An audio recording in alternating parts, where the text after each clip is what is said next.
মৌতের যন্ত্রণাটা কেমন এটা যদি আপনি আর কারো না একজন ব্যক্তি তিনি হলেন মুহাম্মদুর রাসূলুল্লাহ সাল্লাল্লাহু আলাইহি সাল্লামের জীবনীটা দেখেন, তিনার মৌতের শয্যাটার কথা একটু মনে করেন, তাহলে আপনি বুঝে যাবেন মৌতের যন্ত্রণাটা কেমন হতে পারে।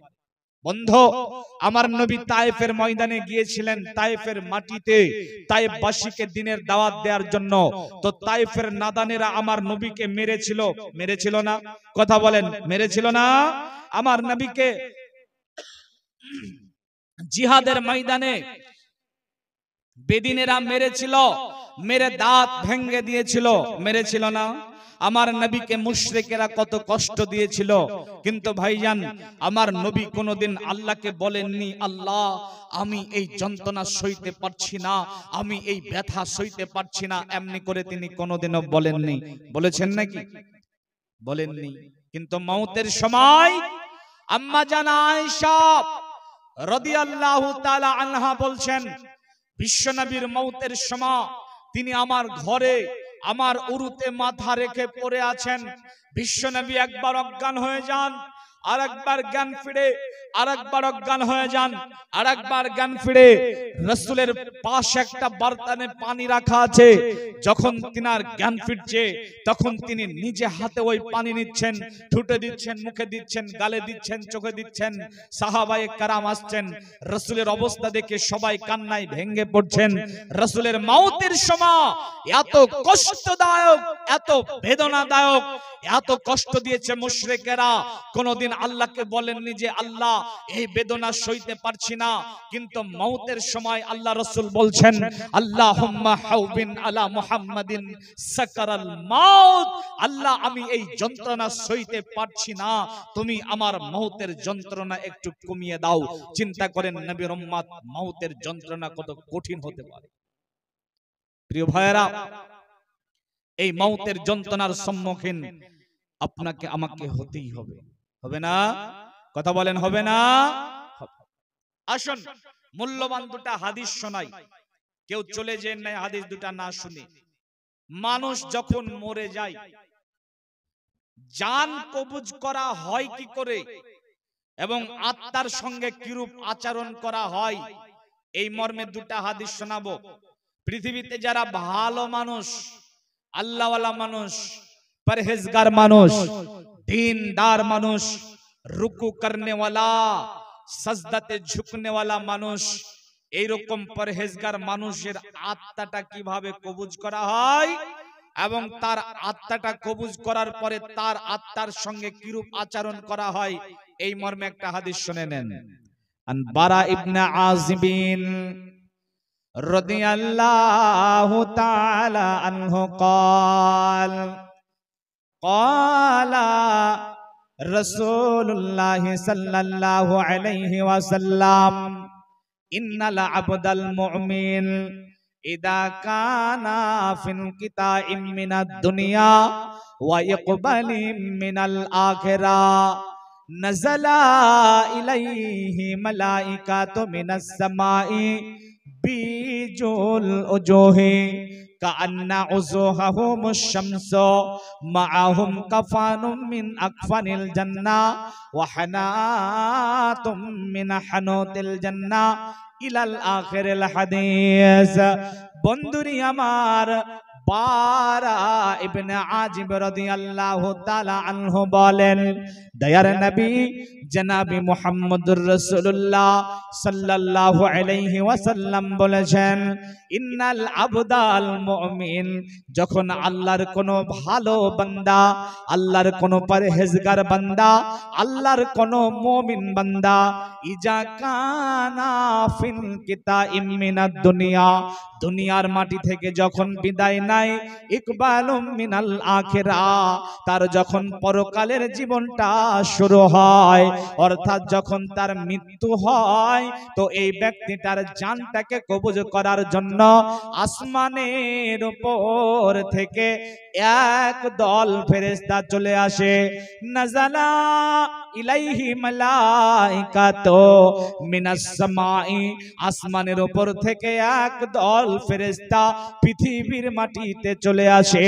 বীজুল উজুহি, যারা সুন্দর হয়, কত সুন্দর হয়, কান্না উজুহাহুমুশ শামস, সূর্যটা যেমন ঝকঝকে চকচকে ওই রকম ঝকঝকে চকচকে তাদের চেহারাটা হয়। এ নবীর উম্মতের দলেরা, নদিয়ার ভাইরা, মায়েরা, বোনেরা, ভালো করে শ্রবণ করে নেন। মাআহুম কাফানুম মিন আকফানিল জান্নাহ, ওরা জান্নাত থেকে এক টুকরো কাফন সঙ্গে করে নিয়ে আসে। ওয়া হানাতুম মিন হানুতিল জান্নাহ, আর জান্নাত থেকে সুগন্ধি সঙ্গে করে নিয়ে আসে। নিয়ে আসার পরে মাদ্দাল বাসারি, ওই ভালো মানুষটার চোখের আড়ালে একটু দূরে ওই ফেরেশতার দলটি বসে যায়। সুম্মা ইউজাউ মালাকুল মাউত, এরপর শুধুমাত্র মালাকুল মাউত ওই ব্যক্তিটার কাছে যায়। মালাকুল মাউত ওই ব্যক্তিটার কাছে যাওয়ার পরে ওর কপালের উপরে হাত রাখে। হাত রাখার পরে বলে, ইয়া আইয়াতুহান নাফসুত তাইয়্যিবা, মালাকুল মাউত বলে, রে ভালো আত্মা, তুখরিজে, বের হয়ে এসো, ইলা মাগফিরাতিম মিনাল্লাহি ওয়া রিজওয়ানা, আল্লাহর রিজামন্দির দিকে বের হয়ে এসো, আল্লাহর দয়ার দিকে বের হয়ে এসো। বন্ধুরে আমার, এই বোতলটাতে পানি আছে, আমি যদি এটাকে কাত করে শিপাটাকে খুলে দেই, যেমনি করে আরাম করে আত্মাটা বের হবে, অমনি করে আত্মাটা সঙ্গে সঙ্গে বের হয়ে চলে আসে। যখনই আত্মাটা বের হয়ে যায়, ওই যে দূরে ফেরেশতার দলটা বসেছিল, এই ফেরেশতার দল দৌড়িয়ে আত্মাটার কাছে চলে যায়। তাদের কাছে যে জান্নাতের কাফন ছিল, ওই জান্নাতের কাফনে আত্মাটাকে জড়িয়ে নেয়। জান্নাতের সুগন্ধ ওই আত্মাটার উপরে ঢেলে দেয়। এবারে আসমান পথে চলতে আরম্ভ করে। তো এই দুনিয়া থেকে আসমানের মধ্যে যত ফেরেশতারা চলাফেরা করে, এই ফেরেশতারা বলে, এত দামি আত্মাটা কার? তখন দুনিয়ায় তার যেটা নাম ছিল, তার বাবার যেটা নাম ছিল, এই নামের সঙ্গে পরিচিত করিয়ে বলে, অমুকের ছেলে, অমুকের আত্মা এটা। বন্ধনে আমার, দুনিয়া বি আসমান, যেটা দুনিয়া থেকে দেখা যায়, এই আসমানের গেটের কাছে যখন নিয়ে যাওয়া হয়, সঙ্গে সঙ্গে আসমানের গেট খুলে যায়, আসমানের উপরে ওঠানো হয়। তো দুনিয়া বি আসমানের উপরে যত ফেরেশতা মণ্ডলী আছে, এদের মধ্যে বলা বলি হতে লাগে, দুনিয়ায় ওই পরহেজগারের আত্মাটা এসেছে। তো ফেরেশতারা সবাই জমা হয় এবং আত্মাটার জন্য মাগফিরাতের দোয়া করে। বন্ধুরে আমার, একটা নেতা যখন আমাদের মধ্যে আসে, নেতাকে সামনে দেয়, আর নেতার যারা সহচারী আছে, এরা পিছনে থেকে স্লোগান দিতে দিতে, সম্মাননা দিতে দিতে এগিয়ে নিয়ে যায়। অমনি করে ওই আত্মাটাকে দুনিয়া আসমানের উপরে, দুনিয়া বি আসমানের উপরে যত ফেরেশতা মণ্ডলী আছে, এরা আত্মাটাকে সামনে দেয়, আর ফেরেশতারা পিছনে থাকে মাগফিরাতের দোয়া করতে করতে দ্বিতীয় আসমান পর্যন্ত এগিয়ে দিয়ে আসে। বলেন না সুবহানাল্লাহ। এবারে দ্বিতীয় আসমানের কাছে যখন যায়, আসমানের গেট সঙ্গে সঙ্গে খুলে যায়। দ্বিতীয় আসমানের যত ফেরেশতা আছে সবাই জমা হয়, মাগফিরাতের দোয়া করে এবং আত্মাটাকে সামনে দিয়ে তার জন্য দোয়া করতে করতে তৃতীয় আসমান পর্যন্ত এগিয়ে দিয়ে আসে। তৃতীয় আসমানের গেট খুলে যায়, তৃতীয় আসমানের ফেরেশতারা চতুর্থ আসমান পর্যন্ত এমনি করে সপ্তম আসমানের উপরে নিয়ে গিয়ে আল্লাহর অর্ডারে এই ভালো মানুষের আত্মাটাকে জান্নাতের সাব সেন্টার ইল্লিনের মধ্যে রেখে দেয়।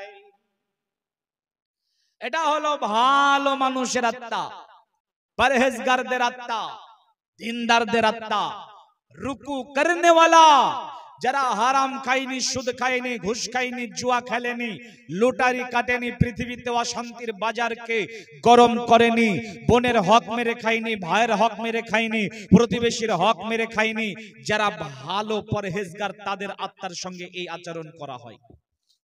এবারে যারা বদকার, বদমাশ, পৃথিবীতে অশান্তির বাজারকে গরম করে, রুকু করে না, সাজদা করে না, আল্লাহ দ্রোহী যারা, তাদের সঙ্গে কিরূপ আচরণ করা হয় শোনেন।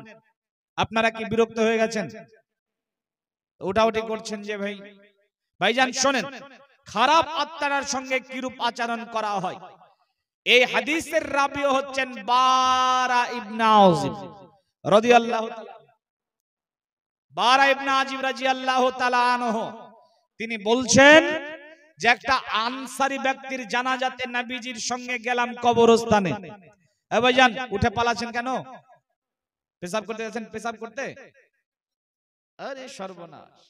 তো এটা শুনে, এই হাদিসটা শুনে তারপরে চলে যান, অসুবিধা নেই।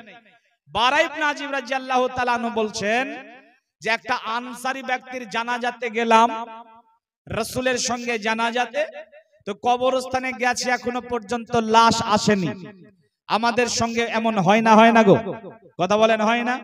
যে আমরা কবরস্থানে গেছি এখনো পর্যন্ত লাশ আসেনি বা কবর খনন হয়নি, হয় না, হয় না? তখন আমরা কবরস্থানে কি করি? হই হট্টগোল করি, চিল্লা চিল্লি করি, ইবাদত করি, কত রকমের যে গল্প করি, করি না? এটা গোরস্থানের আদাব নয়। গোরস্থানের আদাব শোনেন। বারা ইবনে আযিব রাদিয়াল্লাহু তাআলা আনহু বলছেন রাসূল সাল্লাল্লাহু আলাইহি সাল্লামের সঙ্গে গোরস্থানে গেলাম, আনসারী ব্যক্তির জানাজায় এখনো পর্যন্ত লাশ আসেনি। তো নবীজি চুপচাপ বসে পড়লেন, আমরাও চুপচাপ বসে পড়লাম। আমরা এমন ভাবে চুপ করে বসে আছি মনে হচ্ছে যেন আমাদের মাথায় পাখি বসে আছে, নড়লেই উড়ে যাবে, এমন চুপ করে বসে আছে।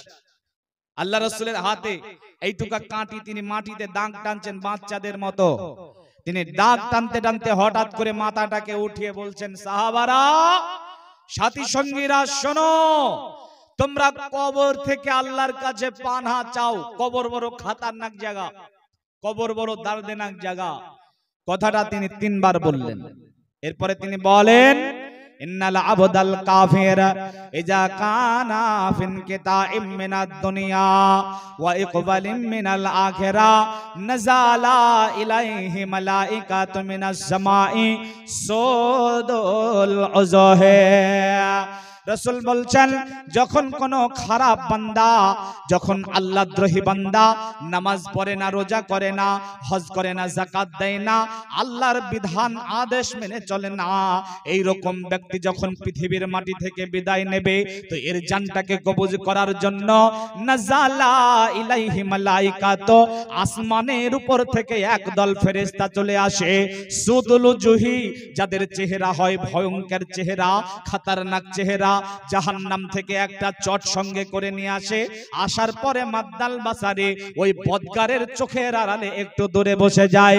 সুম্মা ইউজাউ মালাকুল মাউত, মালাকুল মাউত শুধুমাত্র তার কাছে যায়, তার কপালে হাত রাখে, রাখার পরে বলে, ইয়া আইয়াতুহান নাফসুল খাবাইস, বলে রেখো বিষাত্তা, তুখরিজি, বের হয়ে আয়, ইলা সাখাতিম মিনাল্লাহি ওয়া গাযাবি, আল্লাহর রাগের দিকে বের হয়ে আয়, আল্লাহর খবরের দিকে বের হয়ে আয়। দেখবি কেমন আল্লাহর রাগ, দেখবি কেমন আল্লাহর ক্ষোভ, আল্লাহর ক্ষোভের দিকে বের হয়ে আয়, আল্লাহর রাগের দিকে বের হয়ে আয়। তো আত্মাটা বেরোতে চায় না। একটা কাঁটের মধ্যে লোহার পেরেক ভাঙা থাকলে ওই পেরেকটাকে বার করার জন্য যেমন বেরিয়ে বেরিয়ে বেরিয়ে বের করে, অমনি করে খিচে খিচে আত্মাটাকে বের করে। আত্মাটা যখন বের হয়ে গেল, ওই যে ফেরেশতারা বসেছিল জাহান্নামের চট সঙ্গে করে নিয়ে জাহান্নামের চটে গিয়ে আত্মাটাকে জড়িয়ে নাই, আসমান পথে যায়, আসমানের গেট খুলতে বলে, কিন্তু তার জন্য আসমানের গেট খোলা হয় না। আল্লাহর তরফ থেকে বলা হয়, এই বদগারের জন্য আসমানের গেট খোলা হবে না, এখান থেকে ছুঁড়ে মারো আর দুনিয়ার সর্বনিম্ন স্থান জাহান্নামের সাব সেন্টার সিজ্জিনে তার আত্মাটাকে রেখে দাও। ভাইজান, যার জন্য নিজেকে তৈরি করুন। আজকের দিনে চলে যাবেন না, আমি আর অল্প সময় বলবো। এই মুহূর্তে, এই সময় যদি আপনার কাছে মালাকুল মাউত চলে আসে, বলেন তো আপনাকে কি ইয়া আইয়াতুহান নাফসুত তাইয়্যিবা বলবে নাকি ইয়া আইয়াতুহান নাফসুল খাবাইস বলবে? কোনটা নিজে একবার ভাবুন। আপনি কি পাপ করেছেন না করেছেন পৃথিবী না জানুক, আপনি জানেন। আপনার পাপের খবর আপনার বাপ জানলে সন্তান আপনাকে বলতো না। আপনার মা জানলে আপনাকে বলতো, হায় রে তোর মতো পাপীকে পেটে 10 মাস রেখেছিলাম। আপনার স্ত্রী জানলে আপনার সঙ্গে সংসার করতো না। আপনার ছেলে মেয়ে জানলে আপনাকে বাপ বলতো না। প্রতিবেশী আপনার পাপের খবর জানলে গার সঙ্গে গা লাগাতো না। পাপের গন্ধ থাকলে পৃথিবী গন্ধে ছয় লাভ হয়ে যেত। পাপের আওয়াজ থাকলে পৃথিবীতে ঢং ঢং ঢং ঢং ঘন্টা বাজতো। আপনার পাপের খবর আপনি জানেন কি করেছেন না করেছেন। বলেন তো, এই মুহূর্তে মালাকুল মাউত যদি আপনার কাছে আসে, আপনাকে কি ইয়া আইয়াতুহান নাফসুত তাইয়্যিবা বলবে, নাকি বলবে ইয়া আইয়াতুহান নাফসুল খাবাইস তুখরিজি, বের হয়ে আই ইলা সাখাতিম মিনাল্লাহি ওয়া গাযাবি। দেখবি কেমন আল্লাহর রাগটা, দেখবি কেমন আল্লাহর ক্ষোভটা, বের হয়ে আই। তৈরি করুন নিজেকে। যাবতীয় গুনাহ করেছেন, ওই মাউতকে স্মরণ করে তৈরি করেন। এমন করে তৈরি করবেন যেন মালাকুল মাউত আপনার কাছে এসে ইয়া আইয়াতুহান নাফসুত তাইয়্যিবা বলে। হবেন না ইনশাআল্লাহ? ইনশাআল্লাহ। আল্লাহ তৌফিক দান করে, আল্লাহুম্মা আমিন। ভাইজান, আমি অনেক টেনশনে আছি আপনারা চলে যাবেন বলে। কেন জানেন? কারণ এখন আপনাদের কাছে আমি ভিক্ষার থলিটা পাতবো। আপনারা কেউ চলে যাবেন না। আমি মুসাফির, আমি মুসাফির, ইন্টারন্যাশনাল মুসাফির। মুসাফিরের দোয়া কবুল হয় না? হয় না? হয় না? হয় না? মুসাফিরের দোয়া কবুল হলে বদদোয়া কবুল হবে না? কথা বলেন, বদদোয়া কবুল হবে নাকি হবে না? হবে। বদদোয়া করব না, তবে আপনারা মাজলিসটা ভাঙবেন না। আপনারা এখানে বসে থাকেন, আমরা ইনশাআল্লাহ শেষ দোয়া পাঠ করব, তারপরে যাব ইনশাআল্লাহ। তবে যে উদ্দেশ্যে জলসা দিয়েছেন কবরস্থান, এই কবরস্থানে আপনাকে যেতে হবে। ওটাই আপনার আসল জায়গা, এটা মাথায় রাখতে হবে। কবরকে স্মরণ করুন, কবর জিয়ারত করতে যান। আরে সবাই মিলে একসঙ্গে দিন উল্লেখ করে যাওয়া বিদআত, তবে একা আপনি কবরের কাছে যাবেন এটা বিদআত নয়। কবরের কাছে যান, কবর জিয়ারত করুন, সেখানে গিয়ে দোয়া করুন, কবরের কথা স্মরণ করে নিজেকে তৈরি করুন। ভাইজান, পৃথিবীতে আপনার 10 বিঘা আছে, 5 বিঘা আছে, এই সম্পদগুলা যে আপনার আছে, এই সম্পদের ডকুমেন্টস আছে, আছে না নেই? কথা বলেন, আছে না নেই? খামাখায় আমি দাবি করতে পারবো এই ভুঁইটা আমার, দাবি করতে পারবো গো? পারবো না। আমার বললেই আমাকে দলিল দেওয়া লাগবে। লাগবে কি লাগবে না? আল্লাহ রাসূল বলছেন, as-সাদাকাতু বুরহান, দান হচ্ছে দলিল। আপনি যে জান্নাতে যাবেন, সেই জান্নাতের দলিল হচ্ছে দান। আপনার 10 বিঘা 5 বিঘা আছে, এটা আপনার জন্য ব্যবহার করা হবে না। আপনার জন্য ব্যবহার করা হবে 3.5 হাত মাটি, যার নাম কবর। এইটুকু আপনার আসল জায়গা। পৃথিবীতে এই জমিটুকু আপনার জন্য ব্যবহার করা হবে। ওই জমির জন্য আপনারা 10,000 5,000 অনেকে দিয়েছেন। আমি আপনাদের কাছে বেশি না, একটি করে 1000 টাকা চাই। 1000 করে টাকা চাই। 30 জন আল্লাহর বান্দা, 30 জন না 15 জন দিবেন। 15 জন আল্লাহর বান্দা একটি করে 1000 টাকা দেবেন। আমি মুসাফির দোয়া করব। 1 নাম্বারটা পেয়ে গেছি, ভাইয়ের নাম মুহাদ্দিস, মারহাবা। 2 নম্বরে কোন মায়ের সন্তান আছেন? একজন বলবেন 1000 দিলাম। আপনি? মাশাআল্লাহ, কি নাম আপনার? কি নাম? ওয়াজউদ্দিন, মারহাবা। 3 নম্বরে আছেন কেউ? 3 নম্বরে দুনিয়াতে আপনি দান করবেন। মানুষ যখন মরে যায়, তখন দেখবেন মানুষের 2 ঠোঁট নড়ে, যাই সময়। এই সময় আত্মীয় স্বজন মনে করে যে মনে হয় পানি চাচ্ছে, না শরবত চাচ্ছে বা ফলের জুস চাচ্ছে, তাই তাকে ফল চিপে জুস দেয় বা চিনি গুলে শরবত দেয় বা পানি দেয়। বন্ধু, ওই সময় পানি চাই না, শরবত চাই না, জুস চাই না। ওই সময় আল্লাহকে বলে, আল্লাহ আমারে কি একটু সময় দেওয়া যায়? আর একটুখানা কি ছাড় দেওয়া যায়, সময় দেওয়া যায়? একটু যদি ছাড় দেন, আমি আপনার হস্তে কিছু দান করে যেতাম। মানুষের অন্তিম সময় দান করতে চাই, কারণ পৃথিবীতে যত ইবাদত আছে, এই ইবাদতগুলো করলে গুনাহ মাফ হয়। সালাত গুনাহ মাফ হয়, সিয়াম গুনাহ মাফ হয়, হজ গুনাহ মাফ হয়। কিন্তু দান এমন একটা ইবাদত, জাহান্নামের আগুন নিভে যায়। বলেন সুবহানাল্লাহ। যার জন্য আপনার জাহান্নামের আগুনকে নিভানোর জন্য 3 নম্বরে কোন আল্লাহর বান্দা আছেন, একটি করে 1000 টাকা দেবেন। 3 নম্বরে বলেন, একজন বলেন, একজন বলেন, আর একজন বলেন। 3 নম্বর মোশাররফ মুন্সি, মারহাবা। চলে যান না, টাকা দেন চাহে না দেন, চলে যান না। 4 নম্বরে কে আছেন? আসুন 4 নাম্বার। আল্লাহর কোন বান্দা মাত্র 15 জন চেয়েছি। দুনিয়ার লোক সবে মাল মাল কয়, কিন্তু সে মাল আবার 3 ভাগ হয়। যা কিছু খাইবে যাবে পায়খানা হইবে, যা কিছু পরিয়া যাবে ছিড়িয়া ফাটিবে, আর 1 ভাগ মাল জমা থেকে যাবে, যা কিছু প্রভুর রাহে দান করে যাবে। তো 4 নম্বরে আল্লাহর অ্যাকাউন্টে জমা করবেন 1000 টাকা। কেউ আছেন? রাত্রি 12টা বাজতে আর 9 মিনিট বাকি আছে। আমি 9 মিনিট নয় 12 মিনিট আমি আপনাদের সামনে এই সময়টুকু আছি। 4 নম্বরে কেউ আছেন আল্লাহর বান্দা 1000 টাকা দেনেওয়ালা? বলেন আপনি। মারহাবা। কি নাম আপনার? কি নাম? আব্দুর রহমান। 4 নাম্বার হয়েছে। 5 নাম্বার ফারুক নাকি? 5 নাম্বার ফারুক মারহাবা। তুই প্রাণ ভরে কর প্রভুর রাহে মুক্ত হস্তে দান।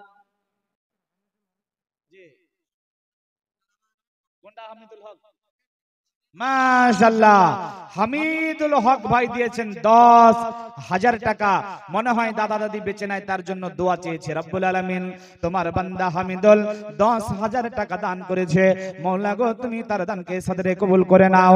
হায়াতে তয়বা সিহাতে কুল্লিয়া দান করো, রিজিকে বারাকা দান করো, বালা মুসিবত থেকে আল্লাহ গো তুমি তাকে হেফাজত করো। দাদা দাদি নেই, তাদের রূহের মাগফিরাতের জন্য দোয়া চেয়েছে।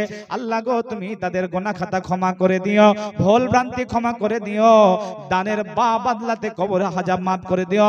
আল্লাহুম্মা সাল্লি আলাইহি, আল্লাহুম্মা বারিক আলাইহি। তো 6 নাম্বারটা 1000 দেনওয়ালা কই আছেন? আছেন ভাই? 6 নাম্বার বলেন, তাড়াতাড়ি বলেন। তুই প্রাণ ভরে কর প্রভুর রাহে মুক্ত হস্তে দান।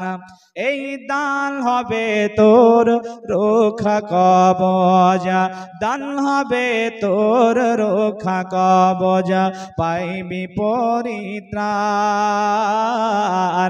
তুই প্রাণ ভরে কর প্রভুর রাহে মুক্ত হস্তে দান। দান করিলে মাল কমে না, দান করিলে মাল কমে না, দূর হয় মুসিবত কঠিন গোরে অন্ধকারে করবে হেফাজত। এই দান হবে তোর রক্ষা কবচ, পাইবি পরিত্রাণ। তুই প্রাণ ভরে কর প্রভুর রাহে মুক্ত হস্তে দান। বললেন আর কে দিয়েছে? মারহাবা। দুটা ধরি কারণ আপনারা দিচ্ছেন না। ইজারুল ভাই একাই 2 জন 2000 টাকা। হ্যাঁ মাশাআল্লাহ। তোমার মা বোনরা তো এখানে আছে নাকি? আছে কম না বেশি? বেশি আছে না? সব জায়গায় মা বোন বেশি হয়, জলসাতে বেশি হয়, এরা জাহান্নামে বেশি হবে। তো আফিফা, আসিফা, মারহাবা। আসিফাই দেখেন, আসিফা আর আফিফা, আসিফা আর আফিফা এই 2 বোন মিলে দিয়েছে 1000 করে 2000 টাকা। আল্লাহুম্মা সাল্লি আলাইহা, আল্লাহুম্মা বারিক আলাই। আসিফা আর আফিফা 2 বোন মিলে আল্লাহ গো 1000 করে দান করেছে। তুমি তাদের দানকে সদরে কবুল করে নাও। ফাতেমার মতো, আসিয়ার মতো তুমি তাদেরকে পরহেজগার বানাও, জান্নাতুল ফেরদাউসের মেহমান বানাও। আল্লাহুম্মা সাল্লি আলাইহা, আল্লাহুম্মা বারিক আলাইহা। আলমিনা, এটা মেয়ে ছেলে আলমিনা 1000 টাকা। তাহলে ওইদিকে হয়েছিল 6, 7, 8, 9, 10 হয়ে গেছে। 10টা হয়ে গেছে। মারহাবা। নারী পুরুষ মিলে 10 হয়ে গেছে। 11 নাম্বার আল্লাহর কোন গোলাম আছেন এই জলসাতে? আলিম শেখ 1000। মারহাবা। এই জলসা থেকে এখান থেকে যাবেন বাড়িতে, যাওয়ার পরে অনেকে আছেন আম্মু বলে ডাকতে পারবেন, আছে না নেই? আব্বু বলে ডাকতে পারবেন, কিন্তু আজ 10 বছর হলো মা এটা বলার কেউ নেই পৃথিবীতে, কবরে পড়ে আছে। এই শীতের সময় মা বেঁচে থাকলে কত বাইনা করতো, এটা নতুন ব্ল্যাঙ্কেট লাগবে, এ লাগবে, সে লাগবে, কিন্তু আজ 10 বছর হয়ে গেল, কবরের উপরে বড় বড় ঘাস হয়ে গেছে। কোনদিন আপনার মাকে আপনাকে বলেছে বেটারে ঘাসগুলো একটু কেটে দে, আমি এই চাপার মধ্যে পড়ে আছি, এমন কি বলেছে? বলেনি। কিন্তু কি বলে জানেন? বলে বেটারে আমার জন্য একটু দোয়া কর, আমার জন্য একটু দান কর, আমি বড় কষ্টে আছি। এটা আপনার মা বলে, আপনি শুনতে পান না। আপনার বাপ বলে, শুনতে পান না। তো মা, ওই বাপ যে আপনাকে লালন পালন করেছে, ওই মা বাপের জন্য 1000 টাকা কি দেওয়া যায় না? যদি 1000 টাকা চাপ মনে হচ্ছে বা বেশি মনে হচ্ছে তো 500 টাকা দেন, দেন। আসুন ভাই, দান করিলে মাল কমে না, দান করিলে মাল কমে না, দূর হয় মুসিবত কঠিন করে অন্ধকারে করবে হেফাজত। এই দান হবে তোর রক্ষা কবচ, পাইবি পরিত্রাণ। প্রাণ ভরে কর প্রভুর রাহে মুক্ত হস্তে দান। তুই লোভ লালসায় করিস জমা, লোভ লালসায় করিস জমা, যাবে না তোর সাথে হোসনে কৃপণ, বাড়বে সম্মান দেখবি দুনিয়াতে। এই দান হবে তোর রক্ষা কবচ, পাইবি পরিত্রাণ। তুই প্রাণ ভরে কর প্রভুর রাহে মুক্ত হস্তে দান।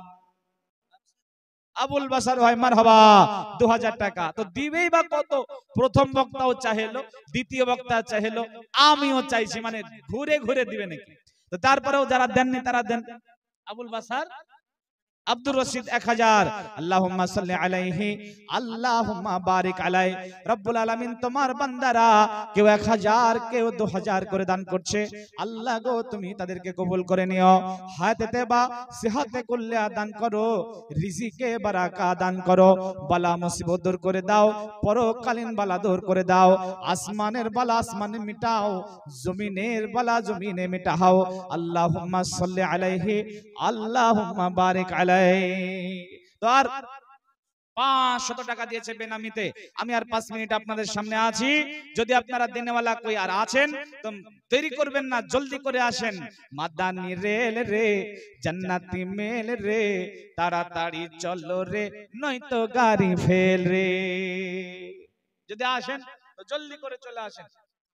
কামাল ভাই 500 টাকা মারহাবা। আল্লাহুম্মা সাল্লি আলাইহি আল্লাহুম্মা বারিক আলাইহি। আমি একটা সঙ্গীত বলি, এই সঙ্গীতটা বলতে বলতে যারা দিবেন দিয়ে যান, তাদের নাম ঘোষণা করে ইনশাআল্লাহ ছেড়ে দেব। আপনারা দিলে জলদি করে দেবেন, হাত লুকাবেন না। আল্লাহ রাসূল বলছেন আসমা দান করার ক্ষেত্রে ভাবিও না। শোনেন এদিকে, আল্লাহ রাসূল বলছেন আসমা দান করার ক্ষেত্রে ভাবিও না, তাহলে আল্লাহ তোমার উপর রহম বর্ষণ করতে ভাববেন। আসমা দান করার ক্ষেত্রে কাঞ্জুসি করিও না, তাহলে আল্লাহ তোমার উপর রহম বর্ষণ করা কাঞ্জুসি বন্ধ করে দেবেন। যার জন্য আপনি কাঞ্জুসি করিয়েন না, ভাবিয়েন না, আল্লাহর রহম থেকে নিরাশ হয়ে যাবেন। আসুন, তুমি কত সুন্দর কি দিয়ে বোঝায় যে কোন ভাষা পাই না খুঁজে তোমার তুলনা তুমি নিজে। প্রভু তুমি কত সুন্দর কি দিয়ে বোঝাই যে কোন ভাষা পাই না খুঁজে তোমার তুলনা তুমি নিজে। বেকারার প্রজাপতি গোলাপের বুকে কি করে না চাই ডানা, বুক ভরা সুখে কার সুখে এত সুখী বুঝে আসে না যে তোমার তুলনা তুমি নিজে। প্রভু তুমি কত সুন্দর কি দিয়ে বোঝাই যে কোন ভাষা পাই না খুঁজে তোমার তুলনা তুমি নিজে।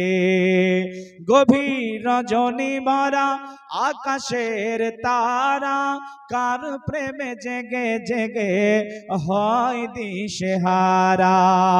গভীর রজনী ভরা আকাশের তারা কার প্রেমে জেগে জেগে হয় দিশেহারা। তোমার প্রেমের ভার আর সহে না যে তোমার তুলনা তুমি নিজে। প্রভু তুমি কত সুন্দর কি দিয়ে বোঝাই যে কোন ভাষা পাই না খুঁজে তোমার তুলনা তুমি নিজে। ফাইসাল ভাই 1000 টাকা, মানে 14 নাম্বার 11 নাম্বার হয়েছে, আর 4 জন দিলেই হয়ে যাবে। তো 4 জন কি হবে না বেনামিতে 100, 4 জন নেই গো এখানে 1000 টাকা দিবেন, যদিও দিয়েছেন আগে তারপরে আরেকজন দেন, আর 4 জন দেন, তাহলে আমি আপনার কাছে যে আবদারটা করেছিলাম আবদারটা পূরণ হয়ে যাবে। আর মুকুল মুন্সি 2000 মারহাবা, কেউ আছেন ভাই দিবে মনে হয়। দেখেন আপনারা সামনে যারা আছেন সবাই দিয়েছেন, ভাই দিয়েছেন আপনারা সবাই, স্ক্যানার দিবেন ইনশাআল্লাহ। তো যদি আপনারা কেউ না দিয়ে থাকেন, যদি কেউ না দিয়ে থাকেন তাহলে নিজেকে আপনি ফাঁকি দিয়ে দিলেন। এখানে 10,000, 5,000, 1,000, 2,000 অনেকে দিয়েছে, আপনি তাদের শরীক হন, অংশগ্রহণ করেন। আজকের দিনটাই এখানে এসে আপনি যে কোরআন হাদিসের আলোচনা শুনলেন, এটা আপনার আমলনামাতে একটা পেজে লেখা থাকবে, ওই জায়গাতে আপনি কিছু দান করেছেন এটা যেন প্রমাণ থাকে। 1 টাকা হলেও দিবেন, 10 টাকা হলেও দেবেন, 5 টাকা হলেও দেবেন। যারা দেননি তারা অতি দ্রুত দিয়ে দেবেন, এটা আপনাদের কাছে আবদার রেখে আলোচনা এই পর্যন্ত শেষ করলাম। যে আলোচনাটা করলাম তার নাম মাউত। সবসময় মাউতের চিন্তা মাথায় রাখবেন, মাউতের জন্য প্রস্তুতি গ্রহণ করবেন, আর ভালো মাউত যেন হয় এটা নিজেকে সাজাবেন, নিজেকে গোছাবেন। রব তুমি বোঝার মানার তৌফিক এনায়েত করো। সুবহানাকাল্লাহুম্মা ওয়া বিহামদিকা আশহাদু আল্লা ইলাহা ইল্লা আনতা আস্তাগফিরুকা ওয়া আতুবু ইলাইক। আসসালামু আলাইকুম ওয়া রাহমাতুল্লাহি ওয়া বারাকাতুহু।